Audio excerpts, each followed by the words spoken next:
ظهر الفساد في البر والبحر بما كسبت أيدي الناس। জলে স্থলে যত ধরনের বিপদ আপদ হোক না কেন, এটা মানুষের দুই হাত দ্বারা অর্জিত কামাই করা ফল। আজকে মুসলমানরা যে মার খাচ্ছে, এটা মুসলমানদের কারণেই মুসলমানরা মার খাচ্ছে।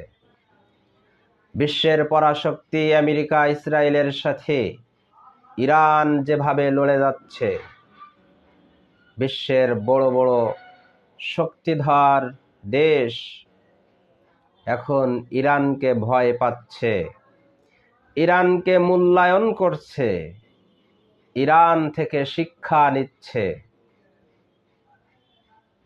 আমরা মুসলমানরা শিয়া সুন্নি দ্বন্দ্ব সৃষ্টি না করে যদি মুসলমান হিসাবে মুসলমানরা যদি ঐক্যবদ্ধ হতে পারতাম, তাহলে মুসলিম কান্ট্রিতে কোনো দেশ হামলা করার সাহসই পেত না।